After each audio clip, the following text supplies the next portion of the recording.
Hello everyone, this is Snigdha Kakkad and this is my channel AccelerateAICareers. Today we are going to solve a very interesting question, Leetcode50, power of x, comma n, that is x raised to power n. This is a very negatively voted question on Leetcode, but it is very liked by companies such as Amazon, Meta, Microsoft, Apple and Salesforce. It's been asked by these companies in their interview rounds in the last 6 to 12 months. So you can understand the importance of this question. But why do the people don't like it? So the reasoning behind that, it is a little maths intensive question. So if you hate maths, it might be difficult for you to understand the concepts, but I will try to explain it in a more simpler manner. If you like my way of solving questions, subscribe to my channel here. So first of all, I will walk you through the question, then we'll look at various algorithms to solve this question, and finally we'll code it. So I suggest you code it along with me. If you have any doubts, ask it in the comments here. I'll be happy to help you out there. Now, what does the question say? You have to implement power of x comma n, which calculates x raised to the power n as shown here.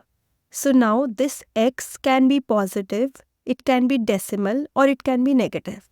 And this n with the power is raised, this n can also be positive or negative. Okay. So let us look at some examples and see what does it mean. So say suppose it's x is 2 and your n is 10. That means 2 raised to power 10. What does it mean? So in that case, 2 raised to power 10, that's equal to 2 into 2 into 2 into 2 and so on till 10 times of 2. 10 times. Okay. Essentially, it seems easier, right? You're just multiplying. Now say suppose x is decimal. In that case, say suppose it's not 2, it's 2.1 and your n is 3. The result would be 2.1 multiplied by 2.1 multiplied by 2.1. The rule doesn't change even if x is decimal. Now suppose x is negative 2 and your n is 3. In that case, your result would be minus 2 into raised to power minus 2 multiplied by minus 2. Again, you just multiply the sign as well, right? So no change in the rule. Now say suppose your x is 2 but your n is minus 3. In that case, what happens? Your final result would be 1 divided by 2 into 2 multiplied by 2. So essentially, you are still calculating the result the same way, but your result goes to denominator, whereas your 1 is the numerator in this case. So I hope you understand the logic behind this question. Now we will see what are the algorithms we can use. The first algorithm could be as simple as multiplying them. So you basically use a loop, say while n is less than equal to 10, keep on multiplying. So essentially it will multiply and return you to the result. You can also handle the exceptions such as n is negative or x is negative in that case. And your time complexity would be O of n. Essentially, you're using one loop and you're multiplying x again and again, again and again. But if you implement that solution here and run, it will not pass all the test cases. It will fail some of the test cases. Wherein our second approach comes into picture here. So if you look at this, x equal to 2, n equal to 10, and you are multiplying 2 10 times here, can you see some recursion or can you see some repetitive steps happening here? Can I write 2 raised to power 10 as 2 raised to power 5 multiplied by 2 raised to power 5. Can I do this? I basically used divide and conquer, divided 2 raised to power 10 into 2 raised to power 5 multiplied by 2 raised to power 5, which is equivalent to 2 raised to power 10, right? So what I did, I divided the power n, which is 10, by 2. I did an integer division and got 2 raised to power 5 multiplied by 2 raised to power 5. Can I do it further? Yeah, for sure, I can do it. But 5 divided by 2, integer division will give me 2. So 2 raised to power 2 multiplied by 2 raised to power 2. But this comes out to be 2 raised to power 4 only. It is not 2 raised to power 5, right? I did integer division. So I have to multiply with 2 again. This leads to 2 raised to power 5. I can bring it here so that you can see clearly. Okay. So this is your 2 raised to power 5. And then I can do the same step here. So essentially, I did integer division. And whenever n is odd, in that case, I multiply by the number itself, right? Can I do it further? Yeah. So 2 raised to power 2 can be further divided into 2, right? So it can be written as 2 multiplied by 2 multiplied by 2 and so on, right? You understand the logic behind it. So what would be our base case in this situation? Our base case would be if say n is equal to 0, when n is equal to 0, whenever the power is 0, your result will always be 1. 2 raised to power 0 is 1, right? So that is your one base case. What happens if your x is 0? That is, instead of 2, you have 0. In that case, if x is 0, in that case your result will always be 0 because you can raise it to as much power possible. It will still return 0. So these are your two base cases, right? And you can proceed further and take integer division for n always. And after taking integer division, check if it is odd or if it is even. If it is even, then you break it down into two parts since you don't have to multiply or add anything else. If it is odd, in that case, you divide it into two parts, multiply them, and you also multiply with the number itself. So that is your algorithm. Okay. Now I'll show you how to code it. Okay. So to code it, I'll just remove all the comments here. So to code it, essentially, I need to use a helper function here because I'm going to handle the negative case where n is negative outside this function. So say I exit this function. After that, I return the result and I call this function as, result is equal to helper function, and I'm calling x and I'm passing absolute value of n. So whether n is negative or positive, I'm always passing absolute value of n there.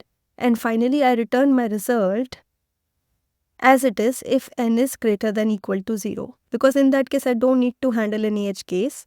Else, I will return 1 divided by result in case n is negative. So that ways I handle the edge case where n could be negative. Okay. Now I'll code this helper function. So what are my base cases identified? If x is equal to 0, in that case, return 0 because the output will always be 0. If n is equal to 0, in that case, your output will be 1 as identified. So these are your two base cases. Now I will again and again call the helper function recursively by dividing it into two parts always. And how do I divide? I divide n by 2 integer division. Okay. So this I do. And then I essentially write. So after dividing in two parts, I multiply the two parts. That's what I'm doing here. And then I return. I'm not handling that case here when the n could be odd. When the n is odd, then the number needs to be multiplied by the two parts, right? As shown in the example. So return x into result if, and how do I check if it is odd? I will check n modulo 2. So if n modulo 2 is not null, in that case it is odd, right? So I will multiply with the number itself. Else return the result as is, because in that case you don't have to add or multiply any other part. And this is your complete code. So let me walk you through the code. So we have two base cases. If x is 0, then your anything raised to power n where x is 0 will return 0. If n is 0, then it will return 1. So these are your two base cases.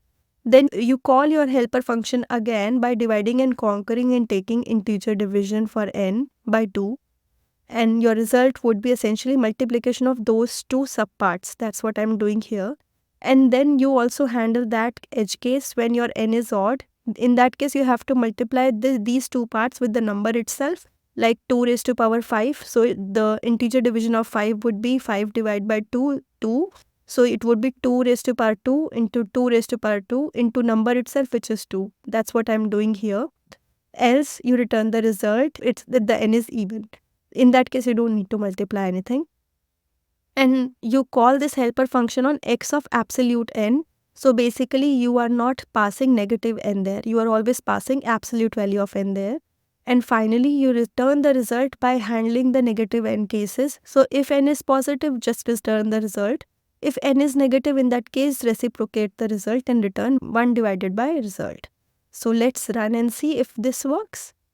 Yeah, so it is accepted. Let's submit. So the solution looks quite good, but you can even improve it further. So if you see, I'm multiplying result as two parts multiplied here. I can just reduce this line, remove it, and I can absorb this same line here, multiply x by x here. So the two parts get multiplied here and n gets integer divided by 2 here in the helper function itself, and it will return the same result. Let's run. submit, and you can see the accuracy improves. So this is your solution. The time complexity for this would be O of log of 2n, and the base would be 2, of course. That is your time complexity, because you are always dividing by 2 and you are dividing it into 2 subparts, then again dividing by 2, again 2 subparts. So whenever you do this, it's O of log 2n. That's your time complexity. Whereas if you would have just used a while loop and multiplied it so many times, in that case your time complexity was O of n. So this is better. If you have some other better approach, let me know in the comments here, and I would love to learn from you. If you like my way of solving problems, please subscribe to my channel for your daily LeetCode challenge. Thank you.